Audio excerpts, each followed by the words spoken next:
So yeah, let's assume that you have a base camera, like a full frame camera like my Sony, and the base glass like my Zeiss, which is a $500 glass. It's not a super expensive $2,000-$3,000 G Master. So as you can see, with a few $100 you have a tool that is good enough to record in different situations. So let's see together how to get the perfect exposure when you're going uphill or under the ground inside a cave.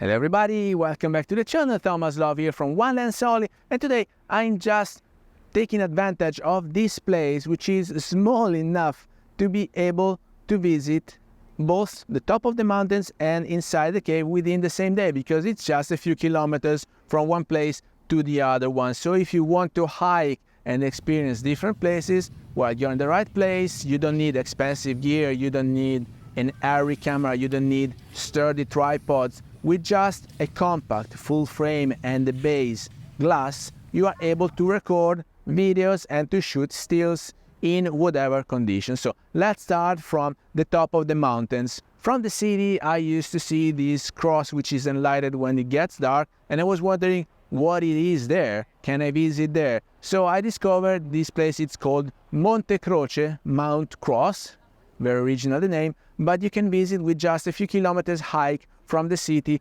of Como. So I went uphill and I wanted to visit there. I wanted to hike and I wanted to record the view, because from up there you have this broad view of the whole city, of the whole plain here. And so I wanted to shoot some video. I didn't want to have sturdy heavy gear with me. I just picked up my EDC, which is a Sony A7C Mark II, which I'm using right now to record this episode, and I just hiked up there.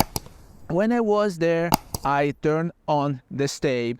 I wanted to shoot some stills. Stills is not a problem because this glass is fast enough even if you are the woods, but with daylight you have way too much light. So I didn't have an ND filter with me because I wanted to prove you that you don't need the ND filter. Maybe you just switched glass, maybe you just purchased a new lens. You don't need the complete kit if you're not a pro.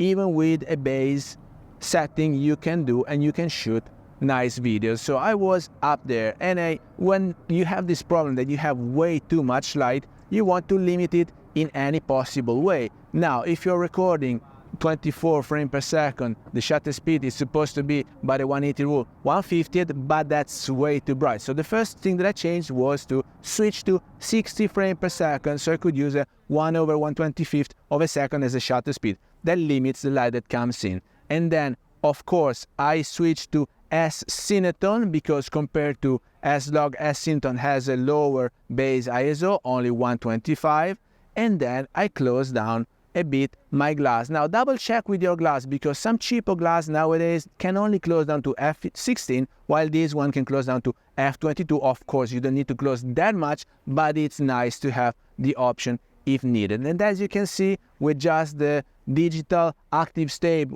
which I have inside my camera, I was able to record a nice panorama. Now if you want to shoot stills and landscape, make sure you have a wide enough glass.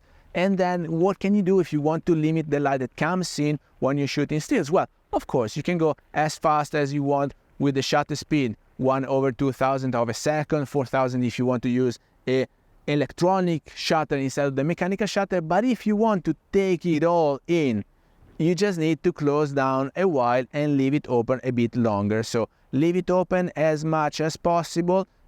Just try to avoid clipping the highlights, because there's a risk. It really depends from camera to camera, from glass to glass, but clipping the highlights, then it's very hard to recover. So do your best.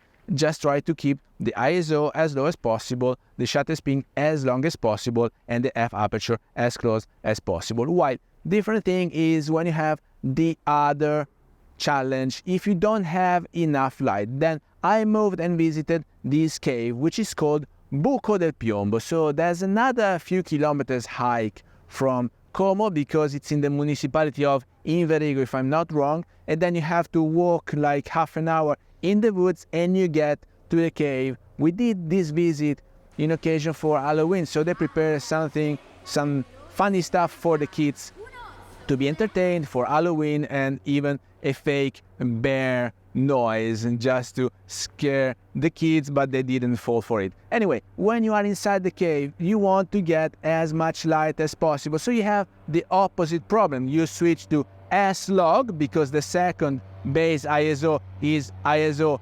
3200, which helps a lot. You go back to 24 frames per second.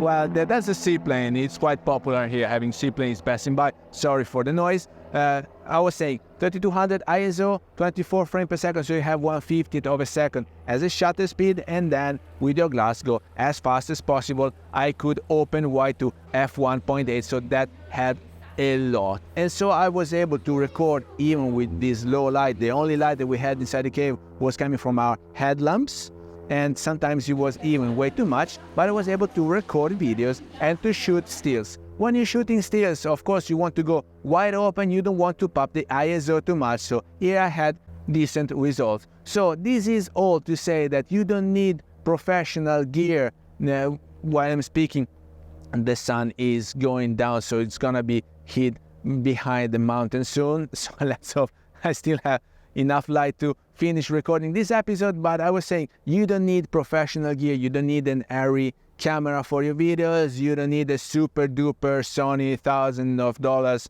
gear if you want to shoot stills. Do the best you can do it with your own camera. The camera that you own is always the best choice. So let me know down here what camera, what brand, what glass are you using. And with that, I hope you got some value out of this video. If you did, please remember to like it, share it on social media, subscribe to the channel so you won't miss the new videos to come, and I guess I will see you later. Thank you. Bye bye.